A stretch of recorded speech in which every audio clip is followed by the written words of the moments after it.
Assalamualaikum warahmatullahi wabarakatuh.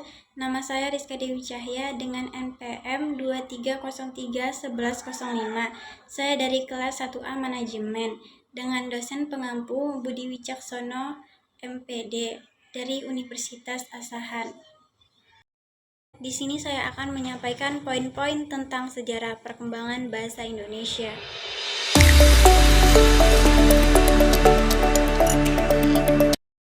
Baik, poin A adalah sejarah bahasa Indonesia. Sejarah terbentuknya bahasa Indonesia berasal dari bahasa Melayu yang digunakan sejak abad ke-7 di kawasan Asia Tenggara.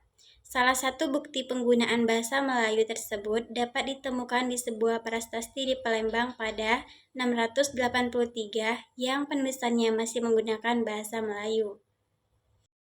Perkembangan bahasa Indonesia dimulai sejak disepakati sebagai bahasa persatuan pada Ikrar Sumpah Pemuda 1928.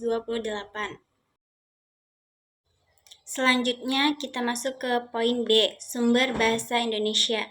Sumber bahasa Indonesia adalah bahasa Melayu, tepatnya Melayu Riau Johor.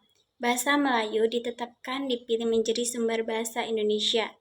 Walaupun pada saat itu ada dua bahasa yang potensial, dijadikan sebagai bahasa nasional. Kedua bahasa tersebut adalah bahasa Jawa dan bahasa Melayu.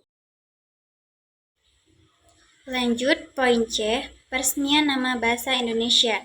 Bahasa Indonesia secara resmi diakui sebagai bahasa persatuan bangsa pada saat Sumpah Pemuda pada tanggal 18 Agustus 1945, sehari setelah kemerdekaan. Ditandatanganinya Undang-Undang Dasar 1945 pada bab ke-15 pada pasal 36 ditetapkannya bahwa bahasa Indonesia ialah bahasa negara. Baik, kita masuk ke poin D, peristiwa penting yang berkaitan dengan bahasa Indonesia.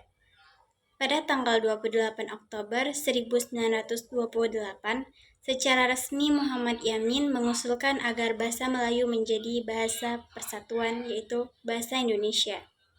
Tahun 1936, Sultan Takdir Ali Syabana menyusun tata bahasa baru bahasa Indonesia.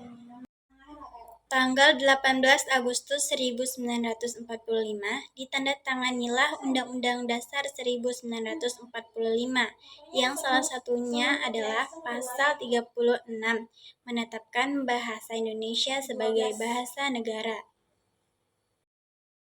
Baiklah, kita akan masuk ke poin yang terakhir, yaitu poin E, sejarah perkembangan ejaan bahasa Indonesia. Perkembangan bahasa Indonesia, lisan maupun tulisan berkembang mulai pada saat terbentuknya, yaitu pada tanggal 28 Oktober 1928, bersama dengan momen Sumpah Pemuda.